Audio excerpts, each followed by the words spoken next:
ኢትዮጵያ ውስጥ የቤት ዋጋ እንደ ቀድሞው እንዳልሆነ አስተውለዋል?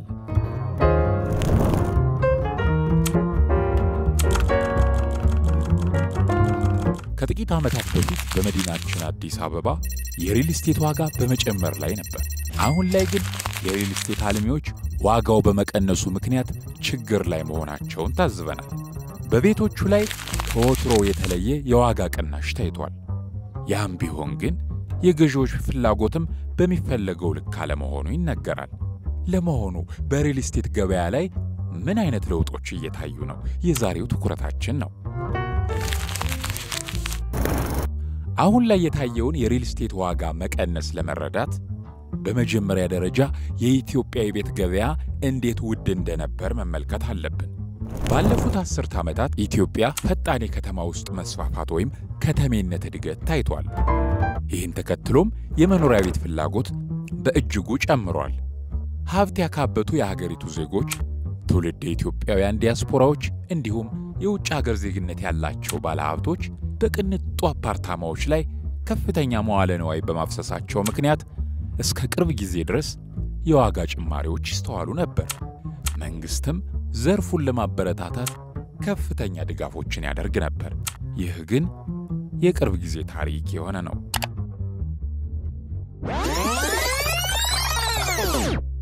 የሪል ስቴት ቤት ልማት ገንቢዎች ከፍተኛ ደረጃ ያላቸውን ቅንጡ የቤት ግንባታዎችን ለመገንባት ይሯሯጣሉ። የገዢዎች ፍላጎት መቼም ቢሆን ሊቀንስ እንደማይችል በመተማመን ያደረጉትና ለተወሰነ ጊዜ ልክ የነበሩ ቢሆንም አሁን ላይ ግን ወቅታዊ የገበያ ሁኔታው ተቀይሯል። እነዚህ የምንመለከታቸው ቁጥሮች ለወቅታዊ የገበያ ሁኔታው አመላካች ምስልን ይሰጣሉ። በተለይም ባለፉት 2 ዓመታት ውስጥ የንብረት ዋጋ በ3 እጥፍ ጨምሯል። አሁን ላይ ደግሞ ባልተጠበቀ ሁኔታ ከፍተኛ የሆነ የዋጋ ቅናሽ መታየት ጀምሯል። ከዋጋው ማሽቆልቆል በስተጀርባ ያሉ ምክንያቶች ታዲያ የሪል ስቴት ዋጋ አሁን ላይ ለምን ቅናሽ አሳየ ስንል የሚከተሉትን መልሶች እናገኛለን።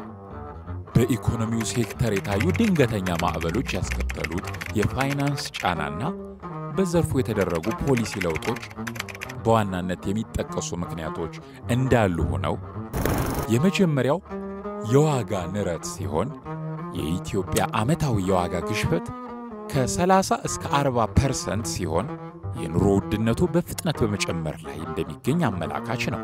ከዚህም የምንረዳው በርካቶች ቤት የመግዛት አቅማቸው አነስተኛ ስለሚሆን መግዛት አይችሉም።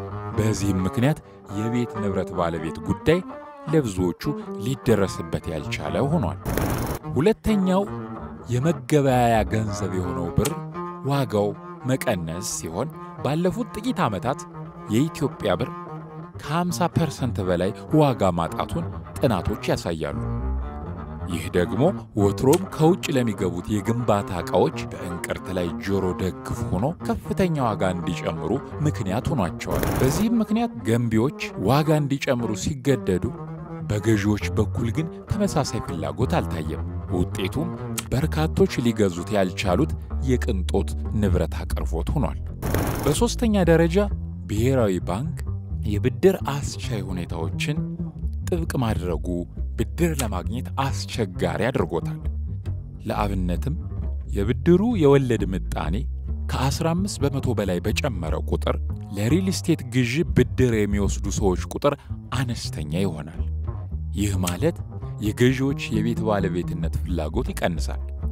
አልሚዎችም ያልተሸጡ በርካታ ቤቶችን ይዘው እንዲቀሩ ያደርጋል። በመንግስት በኩልም በዘርፉ እየተደረጉ ያሉ ጥብቅ ቁጥጥርና የታክስ ሕጎች እንዲሁም የማስመጣት ገደቦችን ጨምሮ አዳዲስ ፖሊሲዎች የሪል ስቴት ኢንቨስትመንትን የበለጠ አደጋ ላይ ጥለውታል። በአንድ ወቅት ከፍተኛ ሽያጮችን በማስመዝገብ ስኬትን ተቆናጦ የነበሩት አልሚዎች አሁን ላይ ግን በተቻለ አቅም ያላቸውን ንብረት ለማጣራት ትግል ውስጥ ናቸው። ከላይ የተመለከትናቸው ምልከታዎችን ለማጠቃለል አንድ ጥያቄ እንጠይቃለን።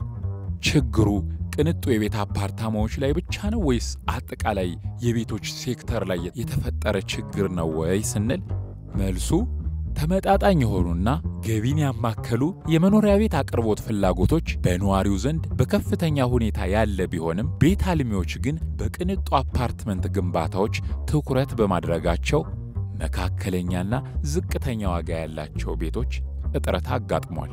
ዓለም አቀፋዊና ክልላዊ ንጽጽር በዘርፉ ያጋጠሙት ተግዳሮቶች በኢትዮጵያ ብቻ ናቸው ወይስ በሌሎችም ሀገራት የሚለውን ስንመለከት በሌሎች የአፍሪካ ሀገራትም የሪል ስቴት ገበያ ውድቀት አጋጥሟቸዋል። እንደ ኬንያ ያሉ ሀገሮች ገበያውን ለማመጣጠን የፋይናንስ ማሻሻያዎች እንዲሁም በተመጣጣኝ ዋጋ የመኖሪያ ቤት አቅርቦቶችን ለዜጎቻቸው አድርገዋል። በሀገራችን ኢትዮጵያ አሁንም የሪል ስቴት ዘርፉ ተስፋዎች አሉ። እርሶም ሻጭ፣ ገዢ ወይንም ፖሊሲ አርቃቂ ሊሆኑ ይችላሉ። ዛሬ ላይ የሚያደርጉት እያንዳንዱ ውሳኔ የነገውን የኢትዮጵያ ገበያ ይወስናል። ለመሆኑ ግን ቤት ለመግዛት ትክክለኛው ጊዜ መቼ ነው ብለው ያስባሉ? ሐሳቡን በኮሜንት ያስቀምጡልን። እናመሰግናለን።